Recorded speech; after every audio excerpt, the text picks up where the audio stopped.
President Trump ignored multiple warnings from the Obama administration about his now fired national security advisor. For the first time, former acting Attorney General Sally Yates testified how she told the White House that Russia could blackmail retired General Michael Flynn. That followed the news that former President Obama personally warned the president he should not hire Flynn. President Trump did not address the substance of Yates' charges, instead writing on Twitter that Yates, quote, said nothing but old news. And he repeated that alleged collusion between his campaign and Russia are a total hoax. Jeff Pegues covered yesterday's hearing. Pretty revealing. He's with us now in Studio 57. Jeff, good morning. Good morning. It was another riveting day of testimony on Capitol Hill. Under questioning from senators, the former acting attorney general, a key figure in the investigation into Russian interference in the 2016 election, described the urgency she felt to warn the White House that former National Security Advisor Michael Flynn was compromised. To state the obvious, you don't want your national security advisor compromised with the Russians.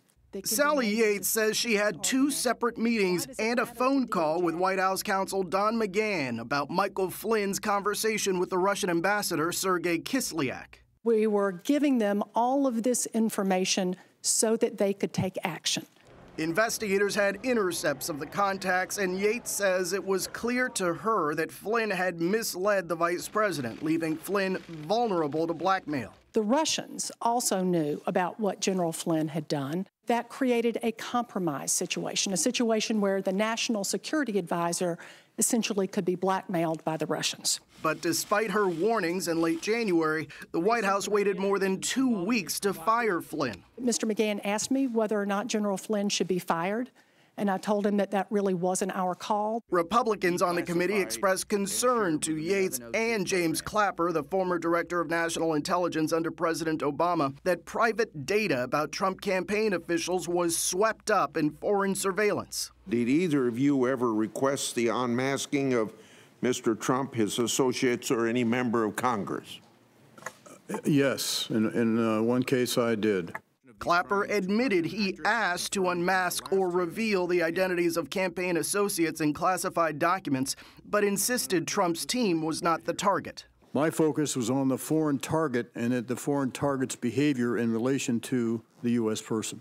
Subcommittee Chairman Lindsey Graham left with unanswered questions. I want to know who was surveilled in this country as a presidential campaign.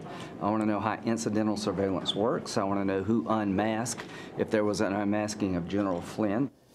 Graham also praised Yates for her actions, but she was fired by the White House when she refused to defend the president's travel ban. That was 4 days after she had warned them about General Flynn. Gayle. Thank you, Jeff.